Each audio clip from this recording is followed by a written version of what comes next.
میں مظہر آئی ہاسپٹل راولپنڈی سے ڈاکٹر مظہر قیوم آپ سے مخاطب ہوں۔ آنکھوں کا سرخ ہو جانا ایک بہت عام بیماری ہے۔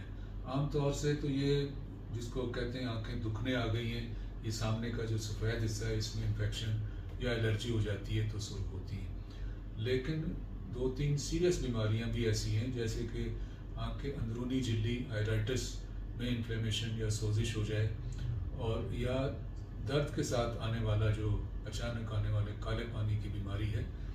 یہ 2 بیماریاں تو ایسی ہیں جس میں نظر جانے کا خطرہ ہوتا ہے، اور آنکھ مریض کو تو سرخی محسوس ہوتی ہے، لیکن ان میں درد بھی ہوتا ہے۔ تو اگر آپ کی آنکھ سرخ ہو جائے تو اس کو بالکل لائٹلی نہ لیں۔ یہ سیریس بیماریاں بھی ہو سکتی ہیں، بعض اوقات آنکھ میں کچھ پڑ گیا ہوتا ہے، وہ بھی نکالنے کی ضرورت ہوتی ہے، تو فوراً ڈاکٹر سے مشورہ ایک دفعہ ضرور کر لینا چاہیے۔ آپ اس بارے میں مزید معلومات میرے یوٹیوب چینل مظہر قیوم آئی اسپیشلسٹ پر دیکھ سکتے ہیں۔